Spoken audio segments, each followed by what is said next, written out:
Guys, welcome back to class. Okay, this is going to be the sixth and final part for the JFK presidency lecture series. If you haven't viewed the first parts, I'd recommend you go back and do so. We will have a quiz that kind of is going to sum up kind of the big events and things that tie into the Kennedy presidency. So you'd want to view all six of the parts before you take that quiz, as all the answers will be in those lecture videos. Now this one, 6 parts might seem kind of excessive, but the reason I did break it into so many parts was I was trying to not drop half hour or, 35, 40-minute lecture videos on you. And each one of these, I think the longest chunk was about 20 minutes. So they're all fairly manageable. And honestly, this last sixth and final part will probably be one of the shorter ones. So one of the things that Kennedy is most well known for, that you'd probably associate with him, is his untimely demise, the Kennedy assassination. He was the fourth of 4 different presidents throughout American history that have been assassinated. Typically, of those 4, everybody kind of knows about Lincoln getting assassinated at the end of the Civil War, and usually most people know about Kennedy. The 2 guys in between, Garfield and McKinley, we don't talk about quite as much, although I did cover the McKinley one earlier in class, because remember, that was how Teddy Roosevelt became president, was he was McKinley's VP. So anyway, getting into the Kennedy assassination, this, of the 4 presidential assassinations in American history, this one is for sure the most controversial and the most talked about. It also is the only one that was caught on video. Of course, for the other 3 presidents, video cameras weren't around yet. For Kennedy, it was. But it is kind of a remarkable thing that this was caught on camera, because it's not like today. Like today, I would say, it wouldn't be that shocking to catch some crime or an assassination on video, because everybody's walking around with their phone and they have a camera, and, it seems like the whole world's getting recorded today. That was not the case in 1963 when this happened. I think cameras, like home movie cameras for normal people, had just come out. That is a very new and very expensive technology. Now, television was common, and most people by 1963 do have a television set in their house and are watching the news. But like the high-end, like really good recording equipment was super expensive, and typically only networks and movie studios had access to those kind of big cameras that include audio.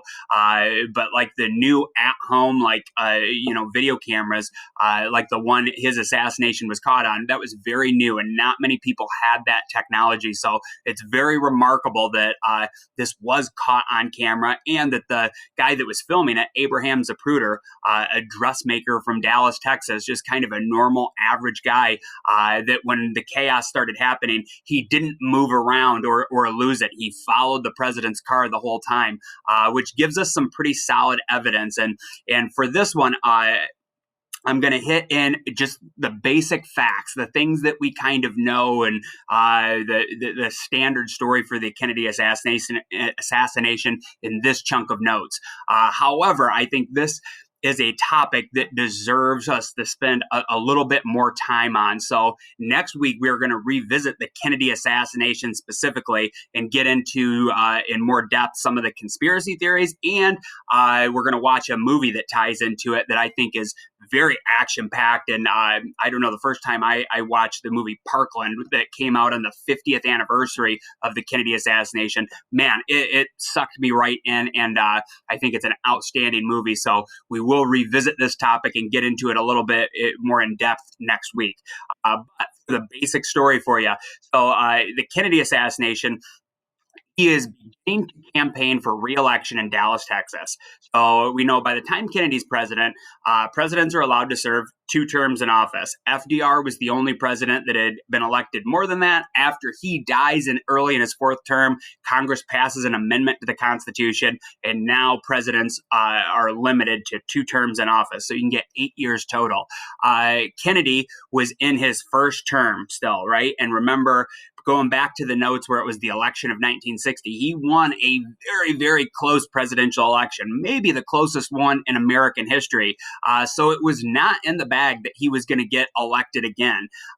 Also, remember, he was a Democrat, but like there was a big difference and a divide in the Democratic Party back in the 1950s and 60s. You had Northern Democrats like Kennedy that were pretty progressive and were kind of in favor of the civil rights movement. And then you had Southern Democrats that were in those Southern states that a lot of times they were for segregation and they were against the civil rights movement. So Kennedy had patched together a coalition of Northern and Southern Democrats to win the presidency. Now, that was part of the reason, remember, why he didn't push super hard on a lot of the civil rights stuff, because he knew he needed to win some Southern states and not really alienate white Southern Democrats in order to get reelected. So it's speculation, but, if he had won a second term, I think then he wouldn't have been worried about getting reelected again because he couldn't have had a third term. I think his second term in office may have been very different from the first term. But also remember, Kennedy's weak point was kind of like a lot of people felt like he wasn't tough enough on communism. A lot of really tense events had happened with the Russians during his presidency. So a very tumultuous 3 years during the Kennedy presidency. And I don't know, like, would he have won re-election or not? My guess is I think he probably would have pulled it off, but I think it would have been another fairly close election. So that's why he is down in Dallas, Texas, which I didn't. Oh, I do have that up. He gets assassinated at Dealey Plaza. It's a spot in downtown Dallas, Texas. Now, here, a little tidbit of information that ties into that first point. He actually even really want to go down there. He didn't particularly enjoy the South or Texas, didn't feel like he had a whole lot in common with those people. He didn't really want to be on the road. He would have rather actually, and he talked to his aides before this all happened, he would have rather just been in Washington, D.C., conducting the business of the president when all this went down. However, an important point, though, that you could kind of maybe add a little bit more into that first bullet point I have, when this goes down, it is almost exactly 1 year away from the next election, which, in modern presidential history in recent years, it seems like campaigning for president almost never ends. As soon as one election finishes, it's like, man, people are already getting ready for the next election cycle. At this point in American history, back in the 60s, you would typically start campaigning pretty heavy about a year in advance of a presidential election. And remember, he has to win some of those southern states. He had won Texas in 1960 and when he got elected. If Texas went over to the other side and voted for the Republican, it was almost a done deal that he would have not got another term. Or if it had happened in 1960, Richard Nixon would have been president and not Kennedy. So he kind of begrudgingly goes down to Dallas, Texas, because that's going to be an important state in the upcoming election. And he is trying to kind of butter up, the voters of Texas. Makes sense. All politicians do that. So he's on a tour down there, essentially kissing babies, shaking hands, waving at everybody, and he's going out there trying to get some good press. And he did get a very warm welcome, even though there's a lot of people in Texas that didn't like him. He had many, many fans. Millions of people down there loved him. And it was days before this he gets assassinated, the parade route was set and it was published in the newspaper in Dallas, Texas. He was actually hitting quite a few different cities. He had been in Fort Worth the day before, the city right next to Dallas. And I didn't put this up here, but if you're watching the notes, I would want you to add this into your notes too on it. The date he was assassinated was November 22nd, 1963, kind of that ominous and infamous day in American history. That would be a good date for you to include for this. So November 22nd, 1963. He had flown into Dallas that morning. Within an hour of Air Force One landing, the president was dead. So he immediately, once he got off the plane, gets onto, in his car. His wife is sitting right next to him. He has Secret Service guys around him. It's a whole motorcade. The vice president, Lyndon Johnson, was in the car behind him, or maybe it was two cars back. I'd have to double check that. And actually in Kennedy's car, where you can see the photo I have right here, Governor Conley, who is the governor of Texas at the time, and his wife were sitting right in front. And then in the very front of the car, the two guys in the driver's seat and riding shotgun there are two Secret Service agents. Now, you might say, man, it doesn't seem very safe for him to ride with the top down in a convertible car. Yeah, today they absolutely don't allow presidents to do that for good reason because Kennedy was assassinated in this way very publicly. Uh, Back then, that hadn't happened. The last president to be assassinated, it was 60 years before this. Very different situation. And Kennedy, remember, his appeal is he's the first president to really understand the power of television. He did really good. Part of the reason he won in 1960 was he looked really good in the televised presidential debate the first time that had ever happened. So he knows one of his strong suits is his camera appeal and being able to go out there and smile, and that he's a good looking guy with a good head of hair and he's got a nice smile and he wants to be displayed in a public way and go out there to wave to everybody. So he insisted on, the convertible of the car being open. Of course, if you're riding in a motorcade and it's not a convertible and everything, all the windows are rolled up, the president drives by, but you don't really even see him, right? So he wanted his face out there. It is kind of a publicity tour now. Of course, he gets picked off this is maybe a little bit debatable because there's a lot of different conspiracy theories that think there may have been more people involved than the one apparent gunman, who is Lee Harvey Oswald. So, last president tried in an open motorcade. I'll move my face right here. Here's Lee Harvey Oswald, the guy that had shot President Kennedy. I think the evidence is ironclad that Lee Harvey Oswald was kind of a nut. He was definitely a communist. He had lived in the Soviet Union for a year or two, had defected over there, and now he had come back. He openly had said he doesn't like Kennedy. He was very critical of the American government in general. I think the evidence is pretty scant that he was like some secret agent or was it was some big conspiracy theory, conspiracy with the mob or the Soviets or the American CIA. Uh, but I'll let you decide that. To this day, a majority of Americans, the last time they did polling, 60% of Americans still to this day believe that it was a conspiracy and that Lee Harvey Oswald didn't act alone.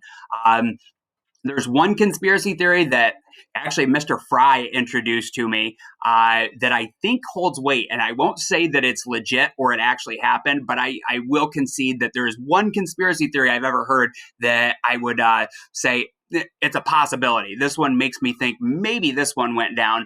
All of the conspiracy theories I've ever heard about the mafia, the Soviets, the CIA, which are some of the really big ones, me, I don't think they hold water. There's not enough evidence there for him. And I tend to think that Lee Harvey Oswald essentially acted alone and was a lone gunman. But that's my take, and I'm in the majority of Americans actually that believe that. So enough on that, though. Right now, we are going to get more into the conspiracy theories next week on a separate recording. And basically, this stuff you have up here plus the date, November 22nd, 1963, is what I'd want you to add into your notes. And then, after Kennedy's assassinated, within an hour or so of his death, Vice President Lyndon Johnson becomes the new president of the United States. And he's going to be a pretty powerful president too. And he actually, a lot of the big civil rights laws that we've already covered and talked about, those were signed into law by Lyndon Johnson. And he was a Southern Democrat.